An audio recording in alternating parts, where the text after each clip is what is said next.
Graduation పూర్తయిందా? 8+ తో dream career start చేయండి. జపాన్లో జాబ్, 2 లక్షల జీతం. మైట్ బి హెచ్ఐవి అని మీరే అన్నారు చూసారా, నాకు ఈ సిమ్టమ్స్ ఇలా అనిపిస్తున్నాయని. సో ఒక హెచ్ఐవి పేషెంట్కి ఉండే హెచ్ఐవి సిమ్టమ్స్ ఏంటి sir to start with? I think you ask very good question అండి. ఇప్పుడు హెచ్ఐవిలో కూడా అండి ఎర్లీ హెచ్ఐవి, లేట్ హెచ్ఐవి. మీరు ఎయిడ్స్ అని చెప్తున్నారు. ఒక మనిషికి హెచ్ఐవి వచ్చి అది ముదిరినాక ఎయిడ్స్ అంటాం. సో ఈ హెచ్ఐవి ముదిరినాక ఎయిడ్స్లోకి వచ్చిన తర్వాత అప్పుడు సిమ్టమ్స్ చాలా క్యారెక్టరిస్టిక్గా ఉంటాయి. అంటే టీబీ రావడము, నాలుకే పూత పోయడము, ఒక 60-70 కేజెస్ ఉన్న మనిషి విపరీతంగా లూజ్ మోషన్స్ అయిపోయి 70 కేజెస్ ఉన్నవాడు 50 కేజెస్ అవ్వడము, అన్యూజువల్ ఫంగల్ ఇన్ఫెక్షన్స్ రావడము, అన్యూజువల్ బ్రెయిన్ ఇన్ఫెక్షన్స్ రావడము. ఇట్లాంటి ఉన్నప్పుడు ఆ సిమ్టమ్స్ని బట్టి తనకేమన్నా వాటిని ఆపర్చునిస్టిక్ ఇన్ఫెక్షన్స్ అంటాం. అంటే ఒక మామూలు మనిషికి రావు, ఒక హెచ్ఐవి వచ్చిన మనిషికి ఇమ్యూనిటీ విపరీతంగా తగ్గినప్పుడు అన్కామన్ అన్యూజువల్ ఇన్ఫెక్షన్స్ వచ్చేసి విపరీతంగా ఎఫెక్ట్ అవ్వడం. సో వీటిని చూసినప్పుడు చాలా వరకు మనం సస్పెక్ట్ చేస్తాం. నౌ ఇంకోటి ఎర్లీ హెచ్ఐవి వాళ్ళు ఉంటారు. అంటే ఇప్పుడు అంటే రీసెంట్గా అక్వైర్ చేసిన వాళ్ళకు సిమ్టమ్స్తో చెప్పలేమండి మనం. అంటే ఇప్పుడు స్టార్టింగ్స్లో సిమ్టమ్స్ మనకు జలుబు రావచ్చు, కొద్దిగా జ్వరం రావచ్చు, కొద్దిగా ర్యాష్ రావచ్చు. ఇవన్నీ మామూలు వైరల్ ఫీవర్స్లో కూడా ఉంటాయి. సో వాటితోని మనం చెప్పలేము. సో అందుకని మనం ఎప్పుడు కూడా హిస్టరీ ఈజ్ మోర్ ఇంపార్టెంట్. అంటే ఇప్పుడు నేను ఒక పేషెంట్గా వచ్చేసి నాకు జ్వరం, జలుబు, దగ్గు ఉందంటే ఏ డాక్టర్ అయినా సరే మామూలు జలుబు అనుకొని మామూలు జ్వరం అనుకొని ట్రీట్ చేస్తాడు. కానీ నేను ఎప్పుడు సెక్షువల్ హిస్టరీ అడుగుతాను. ఇప్పుడు for example, if that particular person has multiple sexual partners or high risk behaviour, అంటే ర్యాండమ్, ఇప్పుడు అంతా కూడా multiple sexual partners, random sexual partners, one night stands, ఇవన్నీ కూడా చాలా కామన్ అయిపోయాయి. సో ఇట్లాంటి హిస్టరీ అడుగుతాం. సో ఈ హిస్టరీ ఉన్న వాళ్ళకు టెస్ట్తోనే చెప్పగలుగుతాం మనం. సిమ్టమ్స్తో ఇనీషియల్గా చెప్పలేము. ఎందుకంటే ఆ సిమ్టమ్స్ అన్నీ ఒకేలాగా ఉంటాయి. మామూలు వైరల్ ఫీవర్స్తో ఏదైతే ఉంటుందో అవే సిమ్టమ్స్ ఉంటాయి. సో నేను అందరికి అదే చెప్తాను, మీరు సిమ్టమ్స్ కానీ ఇట్లాంటి హిస్టరీ ఉన్నవాళ్ళు you should get yourself testing. టెస్ట్తోనే ఎర్లీగా మనం ఉందా లేదా చెప్పగలుగుతాము. అది ముదిరినాక అప్పుడు అన్ని సిమ్టమ్స్ వస్తాయి. బట్ అప్పుడు ఆల్రెడీ లేట్, స్టిల్ అప్పటికి కూడా మనం చాలా బాగా ట్రీట్ చేయొచ్చు. కానీ ఎర్లీగా డయాగ్నోస్ చేయాలంటే మాత్రము సిమ్టమ్స్తోని చేయలేము. It should be based on testing. మరి అసలు డౌట్ ఎట్లా వస్తుందండి? ఎలా డిటెక్ట్ చేస్తాం హెచ్ఐవిని? అదే ఎందుకు చేయించుకుంటారు? ఎందుకంటే అదే హిస్టరీ. చాలా మందికి నేను అదే చెప్తాను, కలవకపోతే అప్పుడు లాస్ట్లోనే వస్తారు. అదే అంటే నా పాయింట్ ఏంటంటే, ఇనీషియల్ గా మనకి ఏదో ఒక డౌట్ వస్తేనో లేకపోతే ఏదో ఒక రకంగా తేడాగా అనిపిస్తేనో కదా డాక్టర్ దగ్గరికి వెళ్తారు. అప్పుడు కదా టెస్టులు చేయించుకుంటారు, మల్టిపుల్ పార్ట్నర్స్ ఉన్నా, అలాంటి హిస్టరీ ఉన్నా. అవునండి. So how do we detect HIV then? అదే అండి, unfortunately that is the problem. అదే చెప్తున్నాను. ఇప్పుడు చాలా మంది కూడా ఇప్పుడు అవగాహన లేని వాళ్ళందరూ వస్తారు, కానీ ఎప్పుడు జబ్బు ముదిరినాక వస్తారు. సో అందుకని అవేర్నెస్ ఈజ్ మోర్ ఇంపార్టెంట్. ఇప్పుడు మీరు అంటున్నారు, సార్ ఒక పేషెంట్ ఇట్లా మల్టిపుల్ పార్ట్నర్స్ ఉన్నాడు, తనకు హెచ్ఐవి ఉందని మీరేమో ముదిరేంత వరకు తెలియదు అంటున్నారు. మరి ఎలా ఐడెంటిఫై చేయడం అంటే patient should have that education. అదే చెప్తున్నాను. అన్ఫార్చునేట్లీ పార్ట్నర్స్ దగ్గరికి వెళ్తున్నారు అని అంటే ఫ్రీక్వెంట్ గా హెచ్ఐవి టెస్ట్ చేయించుకోవాలి. ఇట్లాంటి హై రిస్క్ బిహేవియర్ ఉన్న వాళ్ళు మిమ్మల్ని మీరు కాపాడుకోవడానికి ఎర్లీగా టెస్టింగ్ చేసుకోవాలి. ఇట్లాంటి బిహేవియర్ ఉన్న వాళ్ళు. ఎట్లా సార్, ఏమన్నా టెస్ట్ ఉందా దానికి? అవునండి, మనకు 4th జనరేషన్ ఎలైజా అని హెచ్ఐవి టెస్టింగ్స్ ఉన్నాయండి. హెచ్ఐవితో పాటు అదర్ సెక్షువల్లీ ట్రాన్స్మిటెడ్, మనకు సెక్స్ పరంగా వచ్చేది ఒక హెచ్ఐవి కాదండి. గనేరియా అని, క్లెమీడియా అని, అంటే కొన్ని అంగం మీద పుండ్లు అవ్వడము, విపరీతమైన చీము రావడము మూత్రంలోకి వెళ్ళి, నెక్స్ట్ వచ్చేసి ఇట్లాంటి HIV, hepatitis B, hepatitis C, ఇంకా లోకల్ సెక్షువల్లీ ట్రాన్స్మిటెడ్ డిసీజ్, ఇవన్నీ కూడా సెక్స్ పరంగా వస్తాయి. సో ఇట్లాంటి బిహేవియర్ ఉన్న వాళ్ళు always you should get tested and meet doctor. That's the only way to identify HIV in the early stages. ఒక మనిషికి హెచ్ఐవి వచ్చినాక అది ముదరడానికి 3 సంవత్సరాలు పట్టచ్చు, 5 సంవత్సరాలు పట్టచ్చు, కొందరు 10 సంవత్సరాలు పట్టచ్చు. సో చాలామంది నా దగ్గరకు వస్తారు ఇట్లాంటి హిస్టరీ ఉన్న వాళ్ళు. సార్ నేను నా లైఫ్లో ఒక్కసారి కూడా నేను అసలు డాక్టర్ దగ్గరికి పోలేదు సార్, ఏంటి సార్ ఇప్పుడు వస్తేనేమో నాకు మొత్తం బాడీ అంతా ఇన్ఫెక్షన్, ఇంత ఎందుకైనానంటే చెప్పాను కదండి, ఆ హెచ్ఐవి ముదిరేంత వరకు అందరిలాగానే ఉంటారు. ముదిరినప్పుడు ఒక 2-3 మంత్స్లోనే విపరీతమైన టీబీ రావడము, అంతా బయోడి పాకపోవడము, లూజ్ మోషన్స్ రావడము, వీటంతో సిగ్నిఫికెంట్గా డిటోరియేట్ అవుతారు. అంటే ఏంటి సార్, ఈ హెచ్ఐవి వైరస్ యొక్క ఫిజియాలజీ ఇన్సైడ్ ది బాడీ ఏం జరుగుతుంది? వన్స్ వైరస్ బాడీలోకి ఎంటర్ అయిన తర్వాత కొందరికి మీరు అన్నట్లు 6 నెలలు, 3 ఏళ్ళు, 5 ఏళ్ళు, ఎందుకు అంత డిఫరెన్స్ ఉంటుంది ఒక్కొక్కళ్ళలో? అసలు ఏం జరుగుతుంది బాడీలో? నార్మల్గా అండి, ఇప్పుడు హెచ్ఐవి అనేది మన బాడీకి ఎంటర్ అయినాక మనకు రోగ నిరోధక శక్తికి CD4 సెల్స్ అని ఉంటాయి. సింపుల్, మన రోగ నిరోధక శక్తిని మెజర్ చేసి CD4 సెల్స్.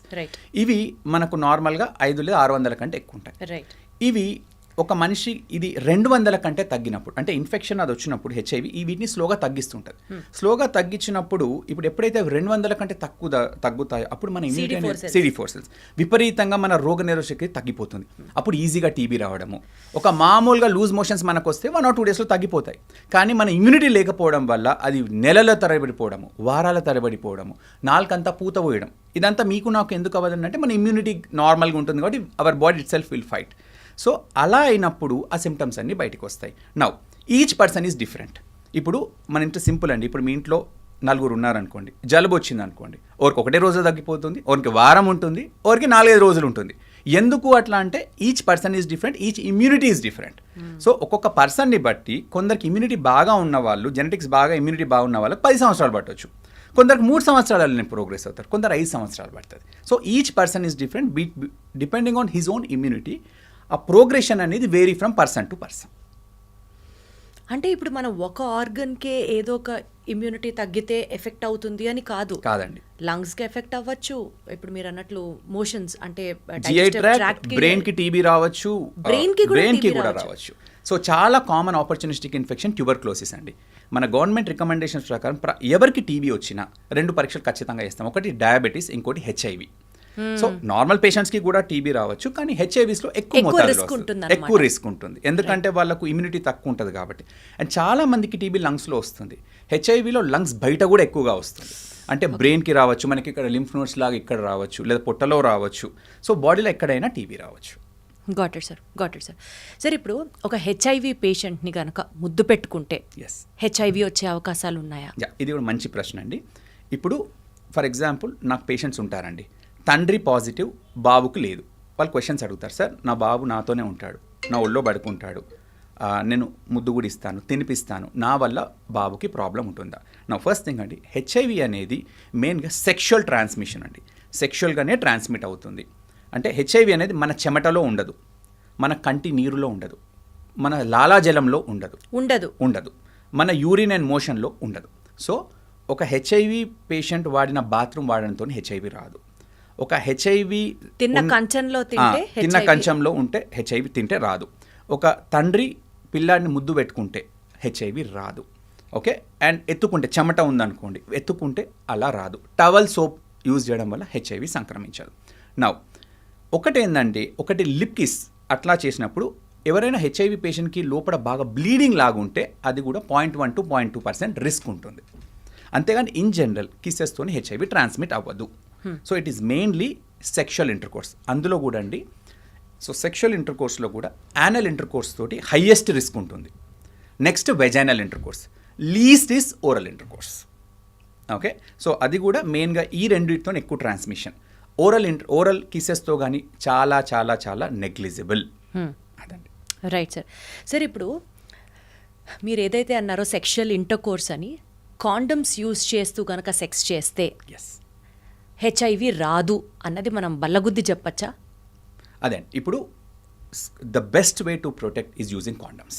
ఓకే, ఎఫెక్టివ్గా కాండమ్ వాడితే హెచ్ఐవి అనేది ఆల్మోస్ట్ రాదండి.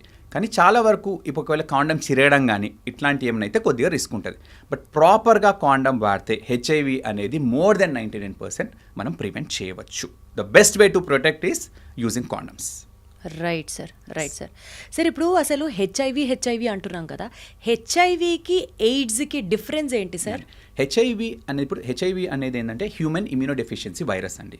ఈ వైరస్ ఒక మనిషికి వచ్చినప్పుడు అదేం చెప్పాను, CD4 గణనీయంగా తగ్గిపోతాయి. అది తగ్గి ఎప్పుడైతే 200 కంటే తక్కువ అయిందో అప్పుడు దాన్ని హెచ్ఐవి ముదురుతుంది, దాన్ని ఎయిడ్స్ అంటాం. అక్వైర్డ్ ఇమ్యూనోడెఫిషియన్సీ సిండ్రోమ్ అంటే హెచ్ఐవి వైరస్ వల్ల నా ఇమ్యూనిటీ అనేది విపరీతంగా తగ్గి ముదిరినప్పుడు, నేను చెప్పిన అన్ని ఇన్ఫెక్షన్స్ వచ్చినప్పుడు CD4 200 కంటే తగ్గినప్పుడు దాన్ని ఎయిడ్స్ అంటాం. సో హెచ్ఐవి ముదిరితే దాన్ని ఎయిడ్స్ అంటాం. అచ్చా, సో హెచ్ఐవి వల్ల వచ్చేది ఎయిడ్స్? అవునండి, ముదిరినప్పుడు. ఇప్పుడు నాకు హెచ్ఐవి వస్తే జబ్బు ముదిరితే అప్పుడు ఎయిడ్స్. ఇప్పుడు సపోజ్ ముదరలేదు అనుకుందాం సార్, హెచ్ఐవి వచ్చింది, ఒక పేషెంట్ ఇనిషియల్ డేస్ నుంచి డాక్టర్ ఫాలో అప్ తో ఉన్నాడు, మందులు వాడుతున్నాడు అనుకోండి, హెచ్ఐవి ప్రాణాంతకం కాదా? హెచ్ఐవి వచ్చిన తర్వాత కూడా 50+, 60+, 70+ లాంజిటివిటీ ఉన్న పేషెంట్స్ కూడా ఉంటారా? ఐ థింక్ చాలా మంచి ప్రశ్న అడిగారండి. ఇప్పుడు హెచ్ఐవి అనేది అండి ట్రీట్మెంట్ అనేది చాలా అడ్వాన్సెస్ వచ్చినాయి. ఇప్పుడు అందరు నా పేషెంట్స్ అదే చెప్తాను, సార్ నాకు హెచ్ఐవి ఉంది, ఇది పోదా అని చాలామంది భయపడి, నేను ఒకటే చెప్తాను, హెచ్ఐవి అనేది ఇప్పుడు బీపీ లేదా హైపర్ టెన్షన్ లేదా డయాబెటీస్ లాగా. ఇప్పుడు ఒక మనిషికి హైపర్ టెన్షన్ కానీ డయాబెటీస్ కానీ ఎప్పటి నుంచి ఉంటే వాళ్ళు లైఫ్ లాంగ్ మందులు వాడాలి. అంటే మనము ఎర్లీ స్టేజెస్ నుంచి సిగ్నిఫికెంట్గా ఉంటాయి. హెచ్ఐవి కూడా అంతే. హెచ్ఐవికి క్యూర్ లేదు, కానీ మందులతోని they can live for up to 75 to 80 years. Wonderful. HIV వచ్చిన వాళ్ళు హెచ్ఐవితో ఇప్పుడు ఇంతకుముందు హెచ్ఐవి వచ్చిన వాళ్ళు మందులు లేక హెచ్ఐవితో చనిపోయే వాళ్ళు గణనీయంగా ఉంటుండే. ఇప్పుడు హెచ్ఐవి వచ్చిన వాళ్ళు అందరిలాగానే బతికి ముసల్తనాన పోతున్నారు. అంటే వేరే other disease like heart disease కానివ్వండి, ఇట్లా అందరిలాగా పోతున్నారు. కానీ హెచ్ఐవి వచ్చి హెచ్ఐవి వల్ల చనిపోయే వాళ్ళు గణనీయంగా తగ్గిపోయారు. అంటే సార్ ఇప్పుడు హెచ్ఐవి వచ్చేది మల్టిపుల్ సెక్షువల్ పార్ట్నర్స్ వల్లే అన్నది ఇక్కడ మనం క్లియర్గా అర్థం చేసుకోవచ్చుగా. హెచ్ఐవి వచ్చింది అని అంటే it is only because of the sexual intercourses with multiple that is partners. Majority of the case అండి. బట్ అదర్వైజ్ హెచ్ఐవి ఎలా వస్తుంది? అదే majority sexual transmission number 1. Number 2 blood transfusions. Especially ఇప్పుడు మనం కూడా అండి, ఇప్పుడు బ్లడ్ ట్రాన్స్ఫ్యూజన్స్, ఇప్పుడు ఫర్ ఎగ్జాంపుల్ నాకు ఏదైనా ఆపరేషన్ అయింది అనుకోండి, నాకు బ్లడ్ లేదు, బ్లడ్ బ్యాంక్లోకి వెళ్ళి తెచ్చారు. అయితే ఇప్పుడు ఆ ప్రతి బ్లడ్ ప్రోడక్ట్స్ని బాగా స్క్రీన్ చేస్తారు. అయితే స్క్రీన్ చేసేవారు కూడా ఇప్పుడు కొన్ని అడ్వాన్స్ సెంటర్స్లలో పీసీఆర్ చేస్తారు. పీసీఆర్ అంటే 11 రోజుల నుంచి ఐడెంటిఫై చేస్తుంది. కొన్నిట్లలో 4th జనరేషన్ ఎలైజాస్ చేస్తారు. అవి నెల తర్వాత ఐడెంటిఫై చేస్తుంది. ఒకవేళ ఎవరైనా కూడా ఎర్లీగా బ్లడ్ ఇచ్చారో, అంటే ఎర్లీగా వచ్చినప్పుడు ఇచ్చినా, లేదా పెరిఫరల్ సెంటర్స్లో సరిగ్గా స్క్రీన్ చేయకపోయినా బ్లడ్ రిలేటెడ్ హెచ్ఐవి ట్రాన్స్మిషన్ జరిగే ఛాన్స్ ఉంటుంది. కానీ అదంతా ఒకప్పుడు అండి, ఇప్పుడు గణనీయంగా తగ్గిపోయాయి. ఎందుకంటే ఇప్పుడు ప్రతి ఏరియాస్లో బాగా స్క్రీన్ చేస్తున్నారు. సో బ్లడ్ ట్రాన్స్మిషన్ గణనీయంగా తగ్గిపోయింది. ఇది number 2. Number 3 IV drug abuse. ఇప్పుడు ఇది ఈ ప్రాబ్లం అంతా లక్కీగా మన తెలంగాణ, ఆంధ్ర స్టేట్స్లో లేవండి. ఈ north eastern states, Mizoram, Nagaland, Manipur, ఇక్కడ ఈ ఐవి డ్రగ్ అబ్యూస్, ఇంకోటి పంజాబ్, ఇక్కడ ఐవి డ్రగ్ అబ్యూస్ అనేది it's a big problem for them. ఇప్పుడు ఇన్ఫ్యాక్ట్ ఇప్పుడు మన ప్రివలెన్స్ ఆఫ్ హెచ్ఐవి చూస్తే ఈ నార్త్ ఈస్టర్న్ స్టేట్స్లో విపరీతంగా ఉంది. ఎందుకంటే అక్కడ ఐవి డ్రగ్ అబ్యూస్ అనేది బాగా పెరిగిపోయింది. ఐవి డ్రగ్ అబ్యూస్ అంటే ఇప్పుడు ఒక మనిషి తన డ్రగ్స్ తీసుకుంటాడు, అదే మల్టిపుల్ వీళ్ళు షేర్ చేసుకుంటారు, అదే నీడిల్ దాంతోనే. సో ఈ డ్రగ్ ఇష్యూ ప్రాబ్లమ్స్ ఉన్న వాళ్ళకు వాళ్ళ సెక్షువల్ కూడా చాలా ఉంటుంది వాళ్ళకి. అంటే వాళ్ళు డ్రగ్స్కి అలవాటు అయి ఉంటారు. So they also have multiple partners, ఇట్లాంటివి ఉండే ఛాన్స్. సో ఇట్లా సూది పెట్టుకుని ఇమీడియట్గా ఇట్లా తీసుకునే వరకు ఈ రిలేటెడ్ హెచ్ఐవి ట్రాన్స్మిషన్ అనేది కూడా ఒక ఎంటిటీ. అంటే నీడిల్ నుంచి కూడా హెచ్ఐవి ట్రాన్స్మిషన్ జరగచ్చు అంటున్నారు. ఎస్, ఎస్పెషల్లీ డాక్టర్స్కి, నర్సెస్కి ఎక్కువ రిస్క్ ఉంటుంది. ఇప్పుడు మేము హెచ్ఐవి పేషెంట్ నీడిల్ బ్లడ్ తీస్తున్నాం, టక్కున బై మిస్టేక్ కూర్చుకుంది అనుకోండి, it is 0.3% by needle transmission. అదేంటంటే వాళ్ళు అప్పుడప్పుడే తీసుకొని అట్లా కంటిన్యూస్గా షేర్ చేసుకోవడం, వాళ్ళు నీడిల్స్ని, ఎందుకంటే వాళ్ళు అంతా కూడా కొద్దిగా హోమ్లెస్ పీపుల్ ఉంటారు, అదంతా. సో కొత్త నీడిల్స్ అట్లాంటిది ఏముండదు, ఏది పడితే తీసేసుకుంటుంటారు. సరే ఇప్పుడు హాస్టల్స్లో బాయ్స్ ఉంటూ ఉంటారు కదా, సో ఆ రేజర్స్ యూజ్ చేసుకున్నది ఒకళ్ళు వాడుతూ ఇంకొకళ్ళు వాడింది మధ్యలో కట్ అయినా సరే అవి కూడా ఈక్వల్గా అంతే ప్రామినెంట్ ట్రాన్స్మిషన్. ఇన్ జనరల్ అమ్మా, హెచ్ఐవి అనేది వైరస్ బయట అంత ఎర్లీగా సర్వైవ్ అవ్వదు. అచ్చా. హెపటైటిస్ బి అలా ట్రాన్స్మిషన్ ఎక్కువ ఉంటుంది. Hepatitis B is highly transmission. అంటే ఇప్పుడు హెపటైటిస్ బి జనరల్గా ఏందండి అంటే, ఇప్పుడు సిస్టర్స్లో, ఇప్పుడు ఇంట్లో 2 సిస్టర్స్ ఉన్నారనుకోండి, సిస్టర్స్లో ఒక సిస్టర్ కుంటే ఇంకో సిస్టర్, ఎందుకంటే వాళ్ళు ఇయర్ రింగ్స్ షేర్ చేసుకోవడం కానీ ఇట్లా నెక్లెస్ షేర్ చేసుకోవడం. ఎందుకంటే హెపటైటిస్ బి వైరస్ అనేది ఈ వాటి మీద కొద్ది ఎక్కువ రోజులు సర్వైవ్ అవుతుంది. హెచ్ఐవి ఏంటంటే బయటకు వచ్చాక ఎక్కువ సర్వైవ్ అవ్వదు. సో ఈ సింపుల్ ఈ వీటి మార్చుకోవడం కానివ్వండి, వాటితో తక్కువ chances. But fresh grass cuts ఉన్నప్పుడు చెప్పాను కదండి 0.3% ఛాన్స్ ఉంటుంది. ఛాన్స్ అయితే ఉంది. కానీ that is more with hepatitis B. In general అంటే బ్రదర్కి ఉంటే సిస్టర్కి రావడము, లేదా ఇట్లాంటి హెపటైటిస్ బిలో ఎక్కువగా చూస్తాం. కామన్ ఇట్లాంటి షేర్ చేసుకోవడం వల్ల దానికి ఎక్కువ ఛాన్స్ ఉంటుంది. But HIV is not like that. HIV is predominantly sexual transmission. And ఇవంటే ఏంటంటే వాళ్ళు అదే పని చేసుకుంటూ ఉంటారు. సో అందుకని ఈ ఐవి డ్రగ్ అబ్యూస్ వాళ్ళకి ఎక్కువ వస్తుంది. కానీ ఇంట్లో ఒక బ్రదర్స్, ఒక హస్బెండ్కి పాజిటివ్ ఉంది, ఆ పిల్లలకు అంత ఈజీగా రాదు. అంటే ఎత్తుకోవడం వల్ల, ముద్దాడడం వల్ల, అట్లా అసలు ఆల్మోస్ట్ నెగ్లిజిబుల్. సరే ఇది సెక్షువల్లీ ట్రాన్స్మిటెడ్ డిసీజ్ అని మీరు అంత ఫోకస్డ్గా చెప్తున్నారు కాబట్టి ఒక కామన్ ప్రాక్టీసర్, అంటే ఇది మనం మాట్లాడుకోవడానికి చాలా హాస్యాస్పదంగా ఉండొచ్చు కాక, but this still exist in many bachelor రూమ్స్లో కానీ లేకపోతే బాయ్స్ హాస్టల్స్లో కానీ కొంతమంది తెలుసో తెలియకో ఇన్నర్ వేర్ని కూడా they share with the other persons. అది ఒక సేఫ్ ప్రాక్టీస్ కాదు అని తెలుసు కానీ, బట్ హెచ్ఐవికి సంబంధించి దానివల్ల కూడా ప్రమాదం ఉందా లేదా? ఇన్ జనరల్ అమ్మ లేదు. చెప్పాను కదమ్మా, హెచ్ఐవి అనేది బయట ఎక్కువగా సర్వైవ్ అవ్వదు. So that is a bad practice. Obviously that is a bad practice. But as such HIV clothes share చేసుకోవడంతోనో వాట్ షేర్ చేసుకోవడంతోనో ఇన్ జనరల్ జరగదు. అవ్వదు. Yes. Okay, done sir. Sir, ఇందాక మీరు మాట్లాడుతూ ఎంఎస్ఎంస్ గురించి ఒక ప్రస్తావన తీసుకొచ్చారు, men having sex with men. Thanks to all the government practices and ఈ హెల్త్ గ్రూప్ ప్రాక్టీసెస్ ఒక రకంగా హెచ్ఐవి పేషెంట్స్ యొక్క సంఖ్య అవేర్నెస్ పెంచడం కానివ్వచ్చు, ఇంకా 100% అచీవ్ అవ్వకపోయినా ఒకప్పుడుతో పోలిస్తే ఇప్పుడు కాస్త తగ్గింది, కంట్రోల్ అయింది అని చెప్పొచ్చు. కానీ ఎంఎస్ఎంస్ గ్రూప్లో మాత్రం హెచ్ఐవి పెరుగుతోంది అని చెప్పారు ఇందాక. అది అసలు ఫస్ట్ టైం విన్నప్పుడు నిజమా చా ఇలా కూడా ఉంటుందా అని అనిపించింది. ఏంటి సార్ అది MSM, men who have sex with men? అసలు ఆ గ్రూప్ గురించి చెప్పండి, అసలు ఎప్పుడూ వినలేదు. అండ్ వాళ్ళలో సెక్స్ చేస్తే ఎందుకు హెచ్ఐవి పెరుగుతుంది, డీటెయిల్డ్గా ఎక్స్ప్లెయిన్ చేయండి సార్. షూర్ అమ్మా. ఇప్పుడు ఎంఎస్ఎం అంటే అదండి, men who have sex with men. అంటే ఎవరైతే కూడా మెన్ ఇంకొక మెన్కి అట్రాక్ట్ అయ్యి వాళ్ళు ఇంటర్ కోర్స్ చేసుకుంటారో అదొక గ్రూప్, ఎంఎస్ఎంస్ అంటాము. అయితే ఇప్పుడు మామూలుగా మనము ఇండియాలో హెచ్ఐవి ప్రివలెన్స్ తీసుకున్నాం అనుకోండి 0.2%, అంటే బాగా తగ్గింది 0.2%. అదే ఎంఎస్ఎం గ్రూప్లో చూసుకుంటే అది 5%, అంటే ప్రతి 100 మందిలో 5. అండ్ అది కూడా మెట్రోపాలిటన్ సిటీస్లో తీసుకుంటే 8 to 10%. అంటే men who have sex with men ఒక మెట్రోపాలిటన్ సిటీలో 100 మంది ఉంటే అందులో అట్లీస్ట్ 10 మందికి హెచ్ఐవి.